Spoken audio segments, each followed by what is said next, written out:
Session Johnson. It is match day, our first pre-season friendly against Liverpool today in Bangkok, Thailand.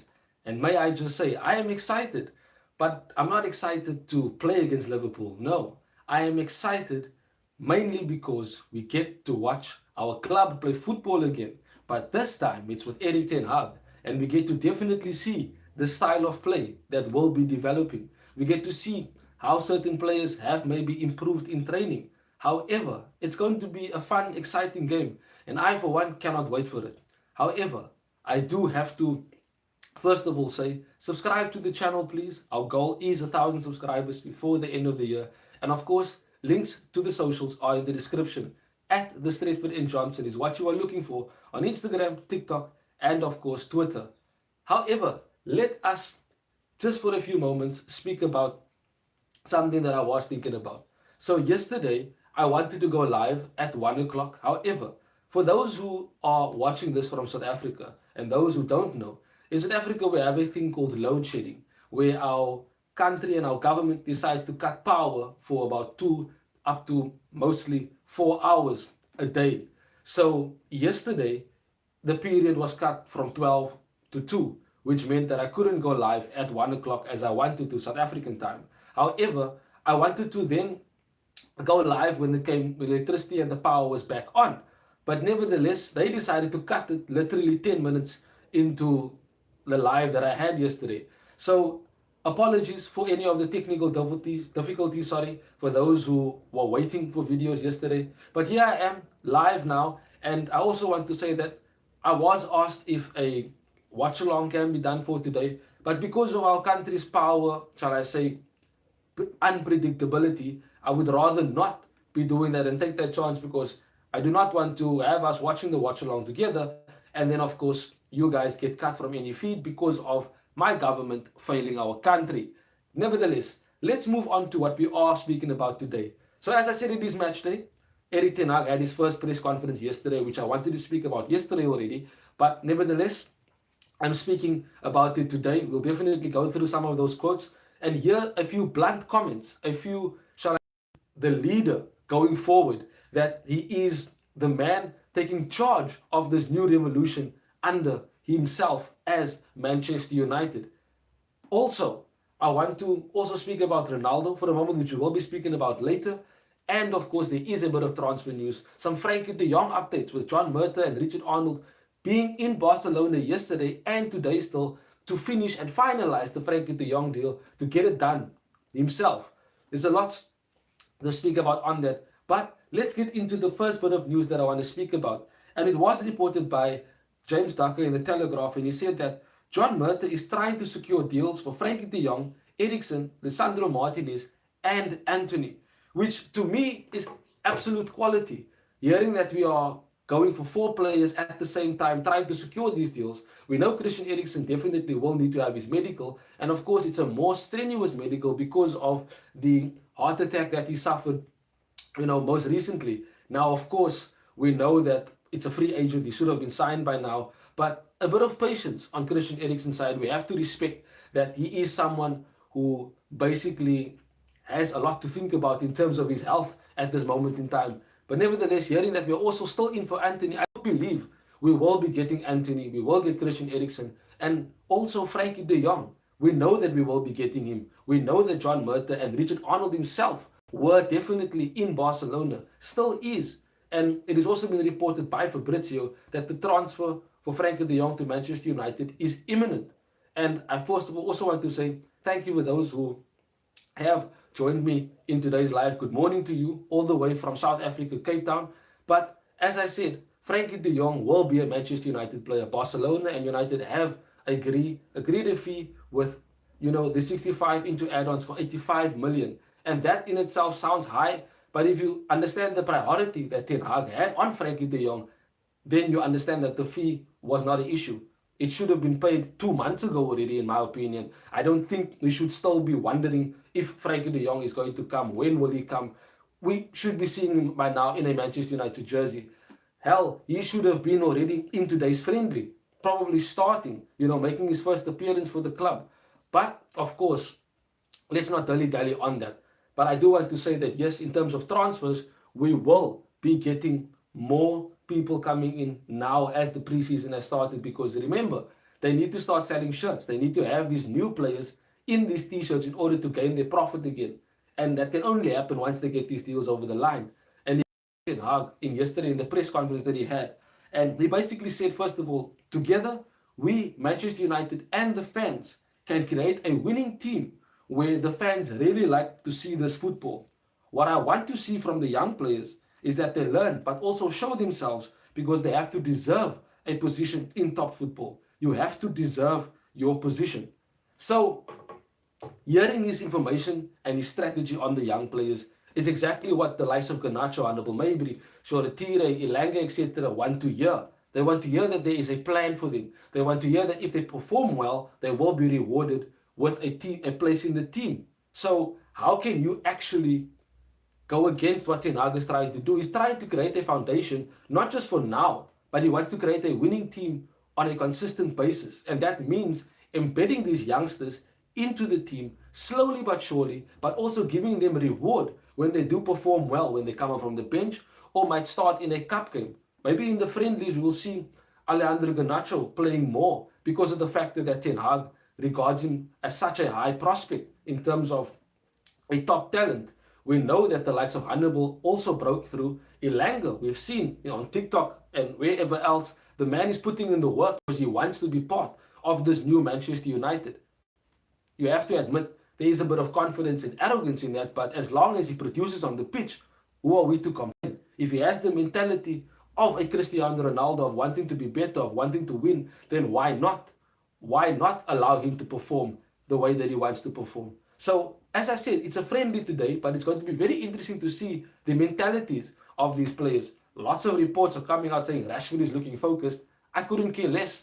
Last season, Rashford was absolute trash. And if he wants to come out and tell his team, hey, listen, put it out that I'm looking serious on the training pitch, that I'm looking focused, that's all good and well. You're supposed to have that mentality season in, season out. Not only now, not only because it's a new manager that you need to impress. No, you definitely need to have that mentality 100% through the season, from beginning of the preseason right up until the end. That is the mentality of Cristiano Ronaldo. Can you blame him for wanting to leave? I, for one, understood why he wants to leave. But I do believe and hope that he will stay at the club because he is a world-class player, and definitely in a better team, he will score more goals and be more of a lethal threat. So, moving along now into the press conference that Ten Hag had yesterday, and there's quite a lot of quotes that he said, and I want to go through it, so let's get into it. He said on the Liverpool game today, yes, playing the standard of Manchester United is to win every game. We are happy to play this game against Liverpool here in Bangkok for many fans. Now, on Cristiano Ronaldo, before I speak about what he just said, he said, so he's not with us. That's due to the personal issue, as we know, has always been reported. And he said, we are planning with Ronaldo for the season. That's it. Simple, to the point, letting them know that Ten Hag has said Ronaldo is not for sale. He wants to have Ronaldo at the club next season. He wants to use him as his main striker, his focal point to the way he wants to play. He's done it with Sebastian Haller, and of course we know that Sebastian Haller is a good striker, big, tall, strong, able to score goals, link up play, etc., good in the air. But Cristiano Ronaldo is levels above that, and he himself can be a fantastic focal point for Manchester United, for Erik ten Hag, for the team. But of course, it's touch and go. We know that even though Ten Hag said he's not for sale, we know the club said he's not for sale, we'll have to wait and see. And of course, there is a report that has also come out that, shall I say, strengthen Cristiano Ronaldo's potential hopefulness as a Manchester United fan of staying at the club. So, moving along now, he was asked about the captaincy. And this is where I'm going to just speak for a few moments on this. Just give me a little bit of a moment. I'm going to drink this. Yeah, this cup is quite destroyed. It's a very old Manchester United cup that I've been using. Nevertheless, let me get into it. So he basically said, Harry Maguire is the captain. I have to get to know all the players. But he's an established captain and he's achieved a lot of success. Now you ask me, and I'll ask you the question. What has Maguire achieved in his entire career? Nothing. I can sincerely say that he's won nothing. There's no way that he could actually say that about him. Now, of course, I understand this is all about the club, the club's brand, the club's image. And because we spend so much money on Harry Maguire, because he's English, the club have once again overpowered the manager and said Maguire needs to stay the captain. Now, whether he's doing this to not upset the apple cart, for the season and allowing that in the preseason, it sounds like he's captain, and when the season really does, get into its nitty gritty, before we actually get the official Premier League squads announced, etc., will Maguire be the captain then? I don't think so. No, but it is scary to think that he said that. That he said that Maguire is the captain and he's achieved a lot of success. But that's the captain. Why would he even decide to have a chance playing for Manchester United again? We need to get away from this mindset of giving players second chances who are not deserving of second chances. Just a couple of days ago, he was liking a Instagram post from Sport Bible saying that Cristiano Ronaldo is unhappy with the salary cut that he will have to take because we're not in the Champions League. What type of a captain does that? Revels in someone's loss of income. How can we look at him as a captain? But it's obviously because of some of the players at the club, in the team right now, want him to be captain. And I wouldn't be surprised if it is the players we think are going to be starting. So in all fairness, yes, Maguire is the captain. Yes, they've said that. But I don't believe he should be the captain. He should not be the captain, in my opinion. Nevertheless, moving along from that, I don't want to dilly-dally on that. It is what it is. We'll have to see closer to the season beginning if he will be the official captain of Manchester United. Then I've also said about Ronaldo, he hasn't told me that he wants to leave. I have read, but as I say, Cristiano is not for sale. He's in our plans and we want to get success together. We just started. Some players only 1 week. Now we've got to construct a team, a way of playing. We are really short in pre-season. We have to develop a lot more. He went on to say, we want to have the right players when it comes to the signings he was asked about. We have a really good squad. We're working on developing our way of play, and if the opportunity is there, we will strike. Now, him saying that we have a good squad is very scary to me. I don't think we have a good squad. No. I think about 60% of the squad should have been scrapped and sold. So this idea of we have a very good squad, maybe Ten Hag sees potential in some of these players, but definitely not all of them. I can't for the life of me understand why McTominay would still be getting a chance in this team. He doesn't have any technical ability. He's this big, bullish, tall midfielder that is good when he's going forward because of his strength and his height, but he's not a quality midfielder. He cannot hold on to the ball. He cannot pass the ball. He cannot even, for the life of me, find space to make movements to allow us to go forward.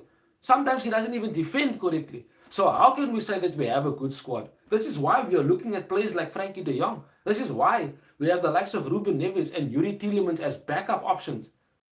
We need to have a better squad. We can't say that this is a good squad. It is the worst squad that we've had to date as a Manchester United, as a club. So how is it possible that we can honestly go and say that, oh my soul, this is a good squad? No, it's not. But nevertheless, moving along. Ten Hag also said that he feels really excited. I knew that Man United had a fantastic fan base, but that's only what I've heard and seen from afar. We're really looking forward to today's game. We know they will all support us. So he was also asked about Frankie de Jong, and he said, definitely, we are searching for players in the midfield and also in the offense, which we are still looking for. Now, guys, it's good to hear that Ten Hag is so blunt about the type of signings that he wants. That shows you that he is in control of our transfers. It is up to the likes of John Murta and now more recently Richard Arnold in Barcelona to get these deals done. We cannot be delaying any longer. I don't want to take away the excitement of today's friendly against Liverpool and speak about the delay of our transfers, but I do have a feeling that in this week we will be getting confirmations on quite a few. Lisandro Martinez, Christian Eriksen and Frankie de Jong, of course. If we can get that three done, we only have to go look at Anthony next, who probably would then be the next target. Of course, he might, and he did say once a right back. Denzel Dumfries is another right back that he will probably go for. But that will probably be the last type of signing we will be looking to do.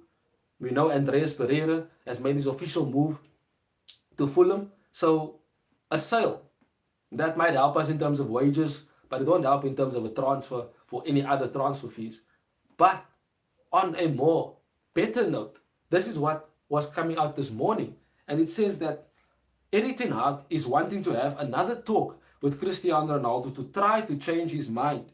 He wants at all costs to have Cristiano in his team for next year. Ten Hag still considers Ronaldo a world-class player and sees him as a focal point for the way he wants to play next season. So, in itself, that was come from Fabrizio Romano at a podcast that he had.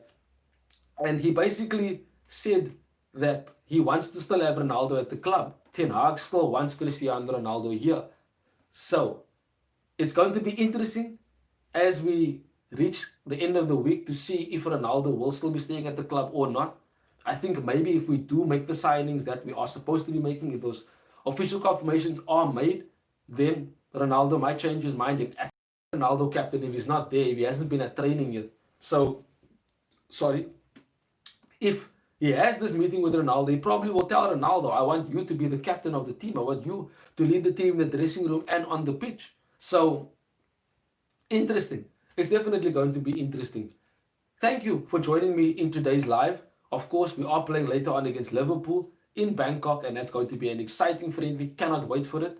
Of course, follow me on Twitter at @TheStraightForEnJohnson, where I do and will post live updates during the match as it happens. Subscribe to the channel here on YouTube. It really does help me out. Also, drop a like on the video if you haven't done so.